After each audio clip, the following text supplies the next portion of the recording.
As we get closer to Christmas, it's time to open some more presents. And yesterday, it looks like the Texas Rangers got to open up a present when they found out yesterday morning they had signed Corey Kluber to a contract through a trade. And then later in the day, Madison Bumgarner, he finds a home among the cactus in the desert in Arizona where the deer and the antelope play. Good morning, everybody, and welcome to Arnie's Fantasy World of Sports on this Monday morning. And wow, what movement. Last year it seemed like none of the free agents signed early. Everything was late. And this year, it's like the cream of the crop has risen to the top and the signings are rampant. And we're going to take a look at some of these teams and some other signings yet to come. First of all, this morning, what I've been listening to and reading about is Frankie Lindor and the heat wave coming out of Cleveland to trade him to L.A. And the Dodgers have Gavin Lux in the mix, Alex Verdugo in the mix, Keibert Ruiz in the mix, Dustin May in the mix. There's so much smoke here. Where is the fire? There's got to be more going on with Cleveland. I do know this. Cleveland's payroll right now is just north of $90 million. And at this point last year, they were at $134.9 million. So we're talking around $50 million of extra money laying around. The Indians have some needs, and here you go.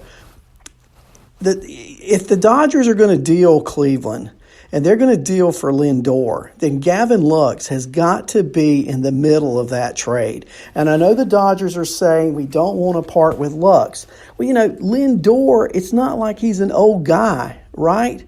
So it's a crazy situation. If Cleveland wants to trade Lindor, they probably can pick up a couple of Dodger prospects. The Dodgers, what are they going to do with Lindor? Well, he's going to play shortstop if he goes to L.A.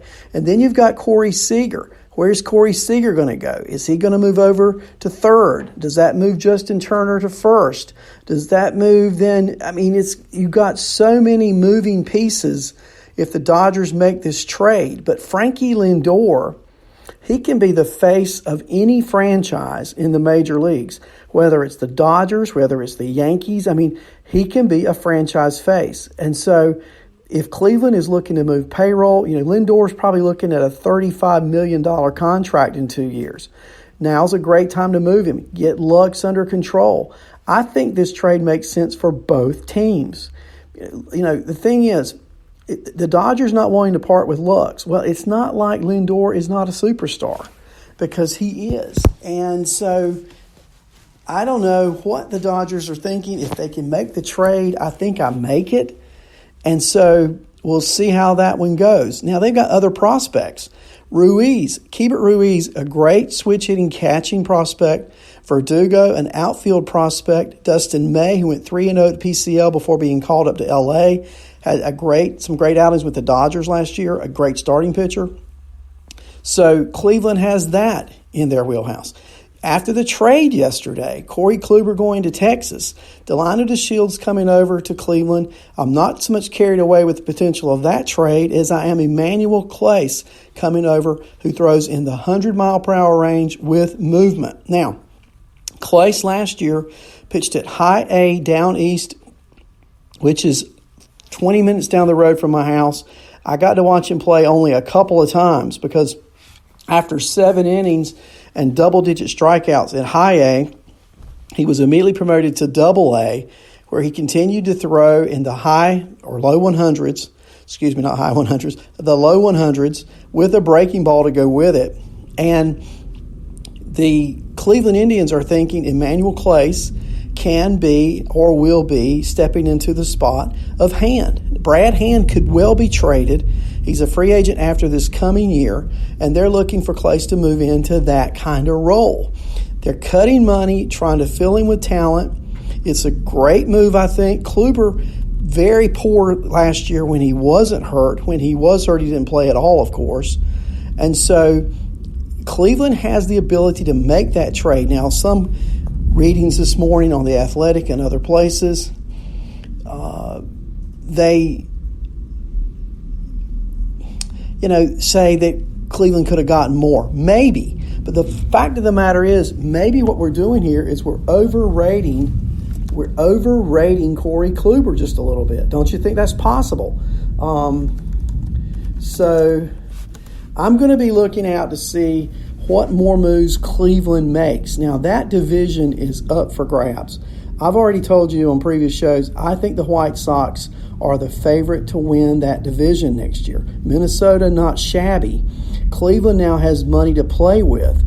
And depending on what they do with this extra money, now they have a hole at second base for sure. And can't you just see Cesar Hernandez, non-tendered by Philadelphia, 279 average last year with the Phillies. He hit 14 homers.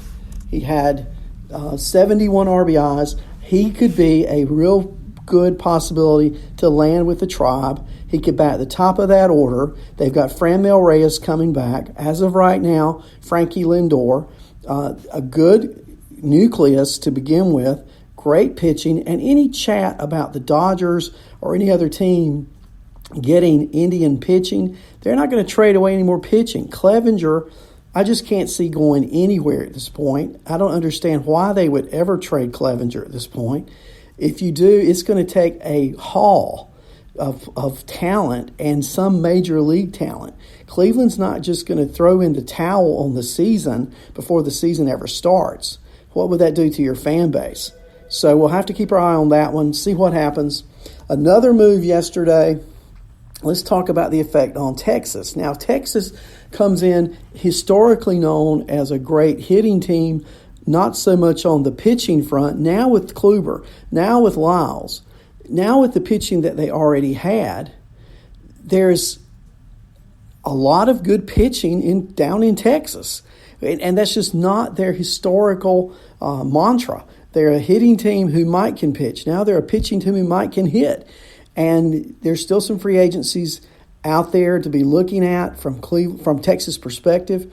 We'll see how that goes. You know, Emmanuel Close, even though they traded him, not a high-ranking prospect, not in their top 10. Their farm system is still stocked. Now, the top 10 prospects for the Texas Rangers are at either high A, double A, in that range for the majority of the players. So they are still building for the future, and a lot of those prospects are pitchers. Hans Klaus throws in the hundreds, their number 2 prospect. And so look for him at Down East this year. I get to see him. He should be up. He played for Hickory Crawdads last year. He'll be in the Carolina League. Can't wait to see this young guy because he has supposedly got this explosive arm. And we're going to see what he looks like. Jung, the draft pick from last year, should also be at Down East this year. Played at Hickory last year. Hit well. He's the third baseman. And maybe that's the reason why they quit their pursuit of Anthony Rendon. Jung is going to be a player, and they know it, and at a low price. And that's what it's getting to these days. These mid-market teams are trying their best to get these high-talent players at a low cost through the draft, through other means, and that's where Texas is. And so with the addition of Kluber, with the addition of Lyles, Texas now adds 2 pretty good arms to that rotation. Where does Texas finish in the West this year? You know, you got Houston, certainly, still probably the favorite. You've got Oakland, playoff team from last year. You got Seattle. They can only get better. They can't get worse. Now you've got Texas improving. You've got Anaheim better with Rendon. That's going to be a lineup. Quickly, the American League West is becoming a power division. And look for Texas to continue to build. I like their team. I like their youth. I get to watch their players on a regular basis at high A, and it's going to be exciting. The D-backs yesterday. Let's move to that one. Now they have a rotation coming off an 85-win season. Lenny mentioned that earlier. Robbie Ray, Kelly, Young, Luke Weaver, and now Madison Bumgarner. Why did Bumgarner decide to sign for $85 million over 5 years and stay in the desert in the National League West? Well, first of all, something I read this morning in The Athletic was he and his wife have a lot of cattle and horses. And out in Arizona, that's where they're positioned and stationed. And so Bumgarner had said, and I hadn't read this until this weekend, if Arizona offered him a contract, he would be leaning towards going there because he and his wife love that area of the country. Ta-da! He got offered the contract. He signed. He's now a D-back. And what does that do to the National League West? Well, I'll tell you what it does. Arizona won 85 games last year with a pretty good team. And now you add a Madison Bumgarner. Where does that put them? 91, 92 wins? The Dodgers, are they going to be as good as they were? I don't know. The pitching, Kershaw certainly has not been improving over the last few years. We'll have to keep our eye on that one. But you got another team in the National League West now, the Diamondbacks, who are a threat to dethrone L.A. And Bumgarner, well, no love lost between he and the Dodgers. If you watch he and Max Muncy from a year or so ago in their heated contest where Muncy hits a home run and they jaw on the mound, and Bumgarner basically follows him all the way around the baseline as he's running the bases, taunting him after his home run.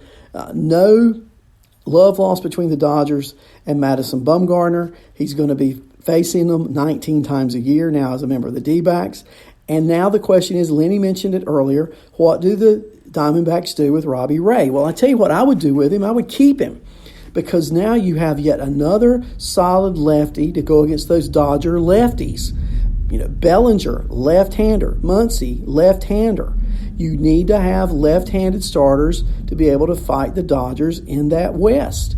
And so, unless they're blown away by a trade, I love the fact that they have Ray and Bumgarner at the top of their rotation. You know, they signed Junior Guerrero from Milwaukee as a reliever, a hard-throwing right-hander. So they're stocked at the pitching position. Ketel Marte coming off, probably nobody saw it coming, a career year. What do they do with center field? Is Marte going to be the center fielder? Is he going to be an infielder? They got to make a decision there. But they certainly have the ability moving forward to contend and be part of a playoff race in 2020. So that leaves some interesting free agents left, and there aren't many left. Starting pitching-wise, it's drying up. And so we're left with Ryu, former Dodger. Will he go back to L.A.? Where will he wind up? It's a great question. The Dodgers need a starting pitcher. He pitched incredibly well from April through the end of August. September, not so much, tailed off quite a bit, but survived the injury bug pretty much last year. That's been the question mark with Ryu, has been, can he stay healthy for an entire season? And last year he seemed to do it and pitched really well. Now, who else is in on Ryu? Well, any other team who needs a starting pitcher, because they're almost gone. And that's the thing about this market. We've not seen position players sign as quickly, but we have seen the starting pitchers just dry up.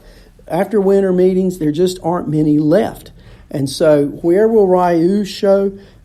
Will he go back to L.A.? I think that's probably the most likely spot for Ryu to land. Now, there are other teams who may be wanting him. And I don't know that the Texases of the world are finished. I don't know that Cincinnati, a team that's also very active, okay? These are teams that you got to keep your eye on. And now that Kluber's gone, would Cleveland even be involved? All right?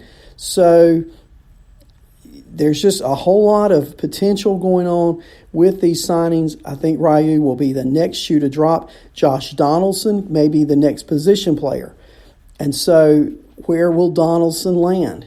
Donaldson last year, in 2018, only hit 246. Last year, he hit 37 homers with a 900 OPS for Atlanta, looking for that multi-year contract. And I could see him going to L.A. There's talk over the weekend about Toronto maybe being interested in him. I don't know that is – I can't see him going back there actually, but I did read that over the weekend. But the Phillies certainly are on track. Washington's certainly on track now without Rendon. I think those are your next two free agents to fly off, and look for them to go before Christmas. I really think somebody's going to unwrap a present that's going to include Josh Donaldson and Ryu before Christmas gets here. Now, we'll have to see. So I think recapping the weekend, when you look at Lance Lynn, Mike Minor, Kyle Gibson, Jordan Lyles, Corey Kluber in Texas, that is one of the deepest rotations that Texas has had in years. So you'll have Kluber at number one. You'll have, Lynn will be your third starter, I would assume. And then you got Minor at number 2, Lynn at number 3, Lyles, I guess, at number 4, and Gibson at number 5. And it's not been that deep in Texas ever. I can't ever remember a Texas Ranger team being that deep. And that's why I think now you're going to look for them to try to pick up a little offense at third base, maybe middle infield. I really like Texas. I like what they're doing.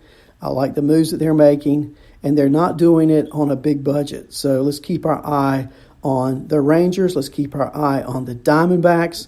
Let's keep our eye on Ryu. Let's keep our eye on Donaldson. Those are the players. What will the Dodgers do with this influx of minor league talent? I see them making another move. They're going to try to probably either to get a pitcher or get that corner infielder. Lindor certainly still on the market. Look for a Lux Lindor trade coming up in the next couple of weeks. I think it's happening. And I think you could see Lux and Dustin May both going to Cleveland, and we'll see what Cleveland sends back in return. It's got to be the greatest offseason we've had in quite a while. So that's 20 minutes this morning with Arnie. I hope you guys have a great day. Look forward to talking to you again tomorrow on Arnie's Fantasy World of Sports.